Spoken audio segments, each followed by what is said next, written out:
இங்க பாரு வித்யா, இது வெறும் ஆரம்பம் மட்டும்தான். எப்ப இந்த 50,000 ரூபாய் 5 லட்சமா மாறும்னு சொல்லவே முடியாது. உனக்கு எந்த ட்ரெஸ் பிடிக்குதோ வாங்கிக்கோ. குடிக்காரா, இவன் கிட்ட பணம் இருக்கான்னு வேற தெரியல. பிச்சைக்காரன் சிரிச்சுக்கிட்டே உள்ள போறான். இப்பவே மேடம் கிட்ட சொல்றேன். வா வித்யா வா, இங்க பாரு, செம்மையா இருக்குல்ல? இங்க இருக்கிற எல்லா ட்ரெஸ்ஸுமே அழகா இருக்கும். ஆனா கடை ரொம்ப பெருசா இருக்கே. இந்த லோக்கல் ஆளுங்க எல்லாம் வந்திருக்காங்க. அவன் சரியான குடிக்காரன். எங்க ஏரியால தான் இருக்கான். இப்பவே இந்த லோக்கல் ஆளுக்கு அவனோட தகுதி என்னன்னு காட்டுறேன். நீங்க இதோட பிரைஸ் டாக் இன்னும் பார்க்கலன்னு நினைக்கிறேன். இது டிசைனர் வேர். இது தீபாவளி சேல் கிடையாது. மேம், நான் இந்த 2-3 சாரியை ட்ரை பண்ணலாம்ல? நீ போய் ட்ரை பண்ணு, ஏன் கேட்டுட்டு இருக்க? ஒரு சாரி மட்டும் தான் ட்ரை பண்ண அலோ பண்ணுவேன். ஒண்ணுனா இது இது இது ட்ரை பண்ணலாமா? இந்த Dress-ஐ ட்ரை பண்ண கண்டிப்பா அலோட் இல்ல. And please be careful. உங்க அழுக்கான கையால சாரியில கரைப்பற்ற போது. இத வாங்குறதுக்கு பணம் இல்ல, ஆனா டைம் பாஸ் பண்ண வந்துடுறாங்க. ஹலோ மேடம், உங்க மனசுல என்ன நினைச்சிட்டு இருக்கீங்க? கஸ்டமர் எப்படி அசிங்கப்படுத்துறீங்க? நீ வித்யா, நீ கொஞ்சம் சும்மா இரு. பணம் தானே, இந்தாங்க பணம். உங்களுக்கு இந்த பணம் போதுமா இல்ல இன்னும் பணம் வேணுமா சொல்லுங்க, எவ்வளவு வேணும்? நீ கடையோட ஓனரை உடனே இப்ப இங்க வர சொல்லுங்க. அவங்க கிட்ட இப்ப உடனே நான் பேசணும். எஸ் சார், நான் தான் இந்த போட்டிக்கோட ஓனர். இந்த மாதிரி பொண்ணுங்களை எதுக்கு வேலைக்கு சேர்த்திருக்கீங்க? கஸ்டமரை அவமானப்படுத்துறாங்க. I'm so sorry sir. Ma'am sorry. Sir இங்க பாருங்க, நீங்க என்னோட கஸ்டமர், அதனால தான் ஒண்ணுமே சொல்லாம இருக்கேன். நீங்க என்னோட போட்டிக்லயே நின்னுக்கிட்டு எனக்கே Dress-ஐ விக்கிறதுக்கு ட்ரை பண்ணிட்டு இருக்கீங்க. Extremely sorry ma'am. நான் கஸ்டமர்ஸ் கிட்ட இந்த மாதிரி ரூடா பேசிருக்கவே கூடாது. இந்த மாதிரி கஸ்டமர்ஸ் கிட்ட இந்த மாதிரி தான் பிஹேவ் பண்ணணும். ஆக்சுவலி நெக்ஸ்ட் டைம் இந்த மாதிரி கஸ்டமர்ஸ் வந்தாங்கன்னா கழுத்து பிடிச்சு வெளியில தள்ளுங்க.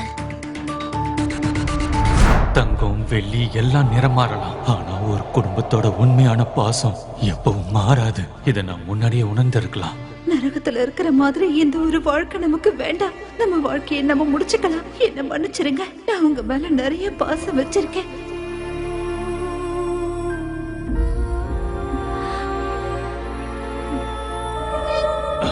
வித்யா,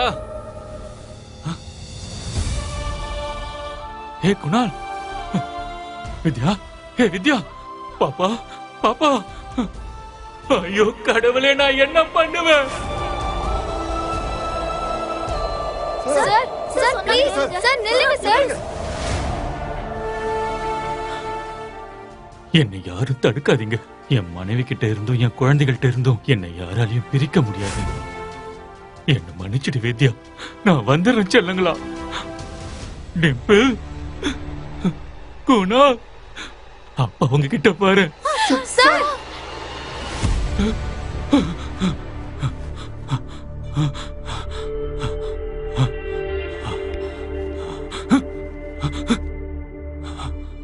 நான் உயிரோட இருக்கணும்.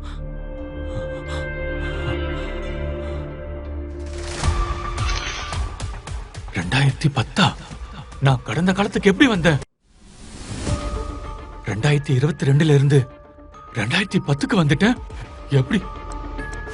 டைம் கரெக்டா தான் ஓடிட்டு இருக்கு. நான் எப்படி காலத்தை கடந்து பின்னாடி வந்தேன்?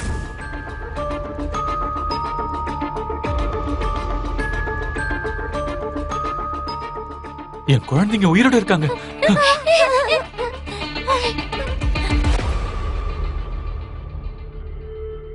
அப்படின்னா என் தப்ப உணர்ந்ததுனால எல்லாத்தையும் ரீஸ்டார்ட் பண்றதுக்கு எனக்கு ஒரு வாய்ப்பு கிடைச்சிருக்கு.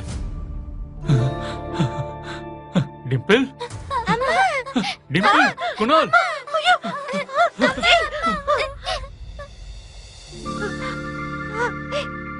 தயவு செஞ்சு குழந்தைங்களை எதுவும் பண்ணிடாதீங்க. வித்யா, நீ உயிரோட இருக்க. வித்யா, வேண்டாம் வேண்டாம். உங்களுக்கு காசு தானே வேணும்? இல்ல இல்ல இல்ல, எனக்கு காசுல தேவையில்லை. இன்னில இருந்து நான் மாறிட்டேன். குடிக்கிறது, சீட்டாடுறது எல்லாத்தையும் நிறுத்திடுறேன். சரி, அதெல்லாம் விடுங்க. நடக்காத விஷயத்துக்கு எதுக்காக வாக்கு கொடுக்கறீங்க? ப்ளீஸ், இந்த தடவை கன்ஃபார்மா தான் சொல்றேன். எனக்கு ஒரு வாய்ப்பு கொடுத்து பாரு. இதுக்கப்புறம் தப்பு பண்ண மாட்டேன். பாப்பா, அப்பா கிட்ட வா.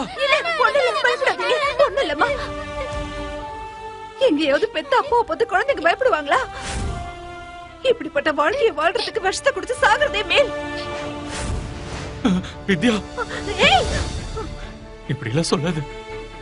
நான் சத்தியம் பண்றேன், இந்த முகம் குழந்தைகளை பயமுறுத்தாது, அவங்களுக்கு தைரியத்தை கொடுக்கும். நான் எல்லா தப்பான வேலையை விட்டுறேன். எனக்கு ஒரு வாய்ப்பு கொடு. நீங்க என்னை விட்டுட்டு மட்டும் போயிடாதீங்க. இந்த வார்த்தைகளை நீங்க சொல்லும் போது அது நல்லா இல்ல, ஆனா அது உண்மையா இருந்தா ரொம்ப நல்லா இருந்திருக்கும். இந்த ஒரு தடவை நம்பு. நீயே சொல்லு என்ன பண்ணணும்னு. நான் பண்றேன். இது வரைக்கும் நான் பண்ணாததெல்லாம் பண்றேன். இப்ப நான் என்ன பண்ணணும்? நீயே சொல்லு. நீ என்ன சொன்னாலும் செய்யறதுக்கு தயாரா இருக்கு. நீங்க கொஞ்சம் தள்ளியே இருங்க. நீங்க சொல்ற மாதிரி நிஜமாவே நீங்க மாறிட்டீங்கன்னு தோணுச்சுன்னா அதை நிரூபிச்சு காட்டுங்க. என்னன்னு சொல்லு. மார்க்கெட்டுக்கு போங்க, 1 கிலோ சக்கரை, டீ தூள், 3 கிலோ அரிசி வாங்கிட்டு வாங்க. சரி.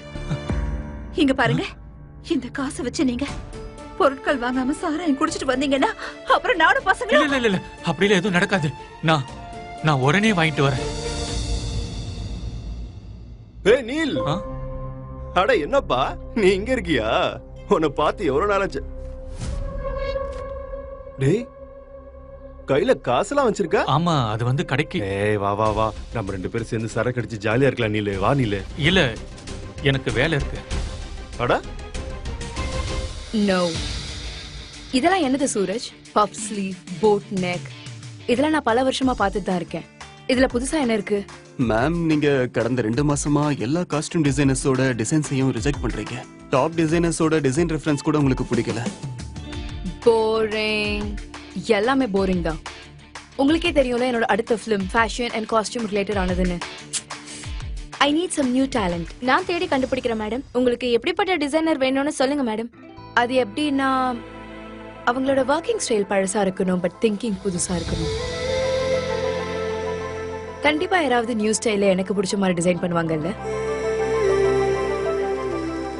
மார்க்கெட் எப்படி போயிட்டு இருக்குன்னு உங்களுக்கே தெரியும் மேடம். இப்போ எல்லாருமே புதுசா ஒரு ஸ்டார்ட் அப் பண்ணணும்னா பயப்படுறாங்க. அதனால ரிஸ்க் எடுக்க முடியாது.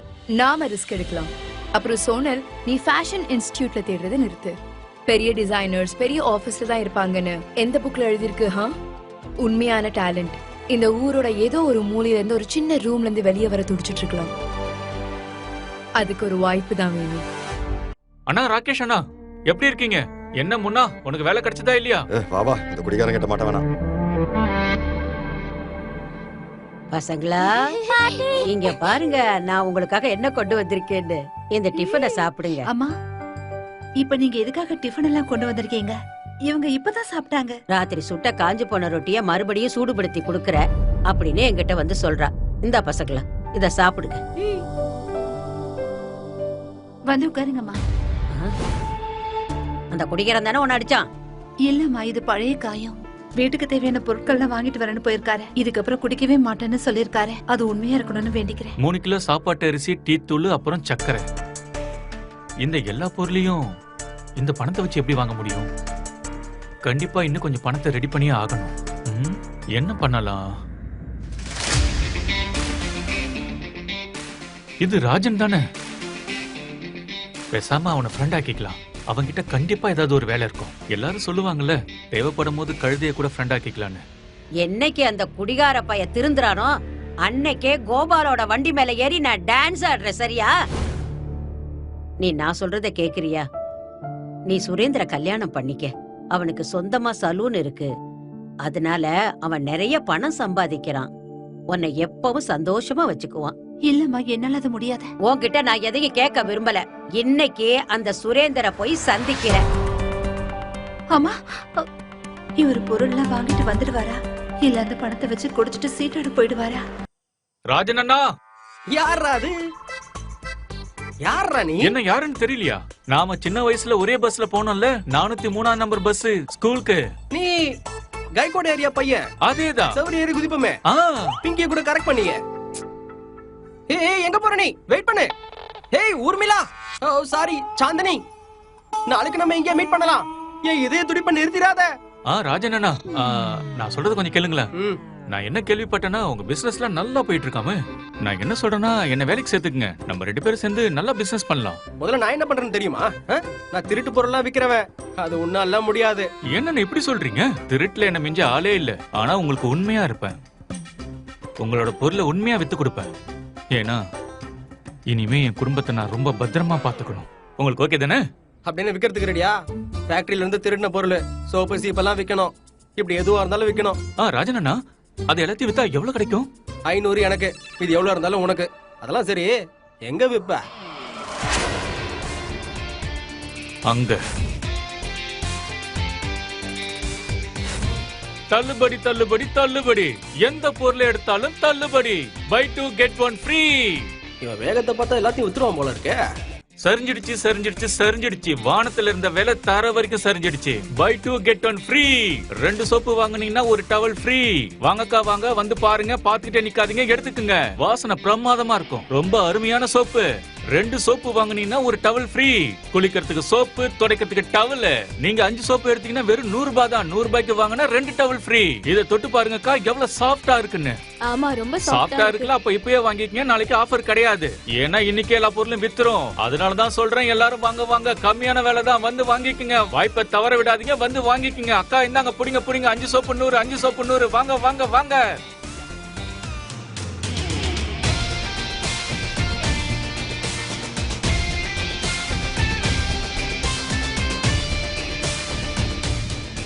Go away. என்னாச்சுன்னா, நான் ஏதாவது தப்பு பண்ணிட்டேன்னா என்ன? You go away. அண்ணா, நான் ஏதாவது... நீ ரொம்ப உயரத்துக்கு போக போற. அட 500 ரூபாய் பொருள 3000 ரூபாய்க்கு வித்திருக்கியே. பலே கில்லாடியா, நீ திறமையை காட்டிட்ட. அப்புறம் இந்த மாதிரி நிறைய ப்ராடக்ட்ஸ் எல்லாம் வருது, இதே மாதிரி விப்பல்ல. அப்படியாண்ணா? சரி, நான் வித்து கொடுக்கறேன்.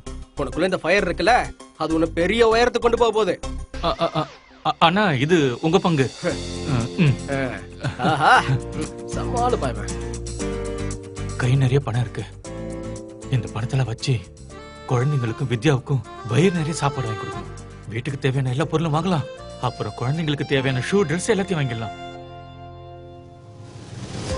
ஏய் நீல், நண்பா, பணம் சம்பாதிக்கிறியா?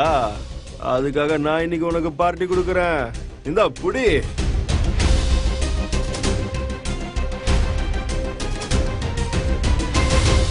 நாளைக்கு நான் பார்ட்டிக்கு வரேன். மிஸ்டர் சோப்ராக்கு இமீடியட்டா இன்ஃபார்ம் பண்ணுங்க. ஆனா மார்னிங் நீங்க கேன்சல் பண்ணிட்டீங்களே மேம். அதாவது புது டிசைனர்ஸோட புது ஐடியா கிடைக்கிற வரைக்கும் எந்த பார்ட்டிஸ்க்கும் போக மாட்டேன்னு சொன்னீங்க. ஆனா இப்ப என்கிட்ட ஒரு நல்ல ஐடியா இருக்கு. என்ன ஐடியா மேம்? நான் ஒரு நேஷனல் லெவல் கான்டெஸ்ட ஆர்கனைஸ் பண்ண போறேன். அதுல நம்ம நாட்டுல இருக்க யார் வேணாலும் அவங்க டிசைன்ஸை ஷோகேஸ் பண்ணலாம். எந்த ரெஃபரன்ஸும் இருக்க கூடாது, எந்த டாக்ஸும் இருக்க கூடாது. Pure talent and passion. இது பிரில்லியன்ட் ஐடியா மேடம். வின்னருக்கு பிரைஸ் மணி என்ன? வினருக்கு கிடைக்க போறது முழுசா 10 லட்சம் கேஷ் பிரைஸ் மணி. அப்புறம் என்னோட அடுத்த படத்துக்கான காஸ்டியூம் டிசைனர் வேலையும் கிடைக்கும். Wow, it's amazing. That's genius ma'am. இதுக்கப்புறம் இண்டஸ்ட்ரியே விழுந்துரும். அப்புறம் ஷோரா ஒருத்தரோட கனவை கண்டிப்பா நான் நிறைவேற்றுவேன். அதாவது ஒரு காலத்துல ஒருத்தர் எனக்கு பண்ண மாதிரி. எல்லாரும் சொல்லுவாங்கல்ல, அதிர்ஷ்டம் இருந்தாதான் நட்சத்திரம் ஜொலிக்கும்னு. ஆனா சில நேரங்கள்ல ஜொலிச்சுட்டு இருக்க ஒரு நட்சத்திரமும் இன்னொரு நட்சத்திரத்துக்கு வானத்துல ஜொலிக்க ஒரு வாய்ப்பை உருவாக்கி தரணும். அம்மா அம்மா, நான் அந்த பாட்டி எடுத்துட்டு வந்த ரொட்டியை சாப்பிடட்டுமாமா? எனக்கு ரொம்ப பசிக்குது. அம்மா, எனக்கும் ரொம்ப பயங்கரமா பசிக்குது. ஹே, இங்க பாரு, கொஞ்ச நேரம் வெயிட் பண்ணுங்க. அப்பா இப்ப வந்துருவாரு. ஆனா அப்பா குடிக்காம வருவாரா? நான் சொல்றத நல்லா கேட்டுக்க. அந்த வித்யா என்னோட பொண்ணு மாதிரி, புரியுதுல்ல? இங்க பாரு, நீ அவளையும் அந்த பிள்ளைங்களையும் ஏத்துக்கிறேன்னு சொன்னதுனாலதான் நான் உனக்காக பேச வரேன். ஒருவேளை நீ அவங்களுக்கு கஷ்டத்தை கொடுத்தேன்னு வெயி, அப்புறம் நான் உன் கடைக்கு வந்து என் செருப்பை எடுத்து உன்னை அடிச்சு வெளுத்து வாங்கிடுவேன் சொல்லிட்டேன். அட என்ன ஆண்டி, நீங்க என்ன அந்த குடிகார மாதிரி நினைச்சிட்டீங்களா? அவங்கள பாத்துக்கிற பொறுப்பை நான் ஏத்துக்க கூடாதுன்னு நினைச்சா நான் எதுக்காக இங்க வர போறேன்? சரி வா, அவங்கள போய் பார்க்கலாம் வா. வித்யா, அம்மாடி வித்யா, வித்யா, சீக்கிரம் போய் டீ போட்டு கொண்டு வா. என் கூட யாரு வந்திருக்காங்கன்னு நீயே பாரு. அட, நான் என் வீட்லயே டீ போட்டிருப்பேன். நான் என்னத்த சொல்றது, டீ தூள் தீந்து போச்சு. இது பசங்களுக்கு பழங்களை வாங்கிட்டு வந்திருக்கேன். அட, அத பையில இருந்து எடுத்து கொடுப்பா. சீக்கிரமா எடுத்து கொடு. இதெல்லாம் உங்க ஊர்ல பழமா? இத எடுத்து உன் தலைய உடைச்சிருவோம். உள்ள வை. அந்த குடிகாரன் வந்தானா இல்லையா? குடிச்சிட்டு எங்கேயாவது சாக்கடையில விழுந்து கிடப்பான். இந்த பாரு வித்யா, இந்த சாக்கடையில இருந்து தப்பிச்சு போக உனக்கு ஒரு வழி கிடைச்சிருக்கு. இங்க பாரு, இனிமே இதுதான் உனக்கு நல்லது.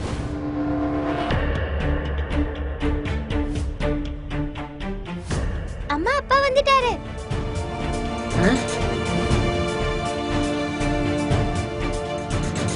வாங்க லத்திகா ஆண்டி, செல்லங்களா? பாருங்க, உங்க 2 பேருக்காகவும் அப்பா புது ஷூ வாங்கிட்டு வந்திருக்கேன். இங்க பாருங்க செல்லங்களா, நல்லா இருக்கா? பிடிச்சிருக்கா? இந்தா, இது உனக்கு தான். போங்க, சீக்கிரமா போய் போட்டு பாருங்க. வித்யா, இத பாரு, 1 கிலோ 70 ரூபாய்க்கு விக்கிற சாப்பாட்டு அரிசி இருக்குல்ல, அதுதான் இது. இனிமே ரேஷன் அரிசி செய்யவே வேண்டாம். இங்க பாரு, இதுல பழம் இருக்கு, அப்புறம் இதுல காய்கறிகளா இருக்கு. எல்லா பொருளும் வாங்கிட்டு வந்துட்டேன். இதுக்கப்புறம் நமக்கு கடையில கஸ்டமர்ஸ் வந்திருப்பாங்க.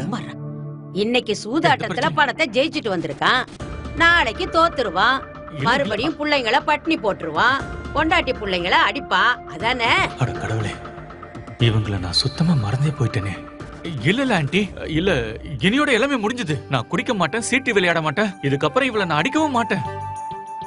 அப்புறம் ஆண்டி, நான் ஒரு விஷயத்த மறந்தே போயிட்டேன். என் பெட்டு கீழே ஒரு பாட்டில் இருக்கு, பாதி இங்கிலீஷ் சரக்கு. அதை நீங்க எடுத்துக்கங்க. எனக்கு தெரியும், அப்பப்ப நீங்க கொஞ்சம் லைட்டா போடுவீங்கல்ல. ஏய், யார பத்தி என்ன சொல்ற? நீ வச்சிருக்கிற அந்த பாதி இங்கிலீஷ் சரக்க குடிச்சு வாழணுங்கிற நிலைமை இந்த லத்திகாவுக்கு இன்னும் வரல. தப்பான வழியில வர்ற பணத்தை வச்சு நான் ஒண்ணும் வாழ மாட்டேன், புரிஞ்சுக்க. நீல், உண்மையை சொல்லுங்க, இவ்வளவு பொருட்கள் வாங்க பணம் எங்க இருந்து கிடைச்சது? வேலை செஞ்ச வித்யா, உண்மையாவும் நேர்மையாவும் வேலை செஞ்சேன். நம்பு, உன் மேல சத்தியமா. ஏய், அவ மேல பொய்யான சத்தியம் எல்லாம் பண்ணாதடா. எனக்கு மட்டும் கோபம் வந்தது, உன்னை என்ன பண்ணுவேன்னே தெரியாது. அப்போ உங்க மேல சத்தியம். கையடுறா. அப்போ என்னோட நிலைமை இன்னும் மோசமாகல. நான் இன்னும் 50 வருஷத்துக்கு மேல வாழ்வேன். 50 என்ன 70 என்ன, நீங்க இன்னும் 100 வருஷம் கூட வாழ்வீங்க. ஏன்னா நான் போய் சத்தியம் பண்ணல ஆண்டி. தயவு செஞ்சு என்ன நம்புங்க. அது என்னன்னா, நான் முதல் தடவை வேலை செஞ்சு சம்பாரிச்சுட்டு வந்து வாங்கிட்டு வந்து கொடுக்கறத பாக்குறீங்களா, அதான் நீங்க நம்பல. ஆனா ஒண்ணும் பிரச்சனை இல்ல, பரவாயில்ல. உங்களுக்கு என் மேல கொஞ்சம் கொஞ்சமா நம்பிக்கை வந்துரும். அது சரி, இவர் யாரு? வணக்கம். நான் வந்து இவரு ரொம்ப பெரிய ஆளு. நம்ம மார்க்கெட்ல இவருக்கு ஒரு பெரிய சலூன் கடை இருக்கு. இங்க பாரு, நீ 1 மாசத்துல சம்பாதிக்க முடியாததை இவர் ஒரே நாள்ல சம்பாதிச்சிருவாரு. அப்புறம் இவர் தான் என் வித்யாவுக்கு பொருத்தமான ஆளு. என்ன பேசுறீங்க நீங்க? இவ என்னோட பொண்டாட்டி. நீங்களே பாருங்க, இதுக்கப்புறம் எப்பவுமே என் வித்யாவையும் என் குழந்தைகளையும் பட்னியா இருக்க விடவே மாட்டேன். நான் சத்தியம் பண்ணி சொல்றேன். என்னென்ன பொய் சொல்றான் பாரு. ஆனா இன்னைக்கு இவர் கண்கள்ல எனக்கு உண்மை தெரியுது. அட கடவுளே, இவ தம் புருஷனை கண்மூடித்தனமா நம்புறதை எப்பதான் நிறுத்த போறாளோ? எனக்கு எதுவும் புரிய மாட்டேங்குது. புரிய போக. இன்னும் என்ன நின்னு பாத்துட்டு இருக்க? என்ன படமா ஓட்டிக்கிட்டு இருக்காங்க? வந்து தொலை.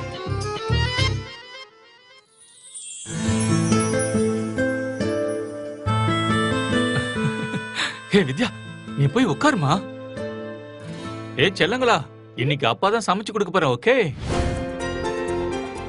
அப்பா சமைக்க போறீங்களா?